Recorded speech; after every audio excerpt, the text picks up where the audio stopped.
El Bodon in rural Spain. We're not far from Ciudad Rodrigo in the distance there, but it's a bit of an unusual one because this is where British infantry fixed bayonets and charged French cavalry. So coming on in strength, probing Wellington's lines, French cavalry, but no one's quite sure where they're going to come. Wellington's lines are stretched very thin.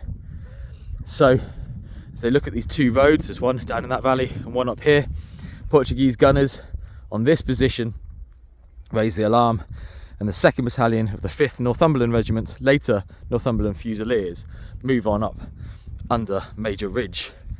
He takes up positions on here.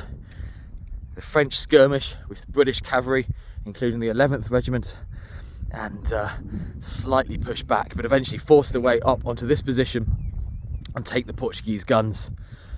The 5th, having none of this, fix bayonets and fire a volley and charge into the French cavalry, retaking the guns. They charge in line, and it's very unusual for this to happen, especially successfully. Wellington actually rides up and notes his pleasure at Major Ridge, and eventually organises a withdrawal back via Picton's units and successfully moves off this position. So it was a successful rear guard action that took place on the 25th of September 1811.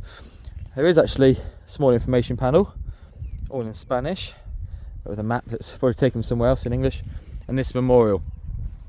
We're pretty much in the middle of nowhere. South on one side, we've got Fuentes de Unoro, and the other Ciudad Rodrigo, but we're just further south of that. But it's nice, there's still this memorial.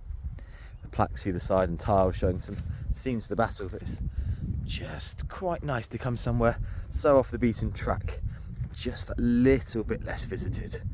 Not a famous battle, but certainly important, and shows how fluid the situation could be in the Peninsular War. So, El Bodon, still remembered.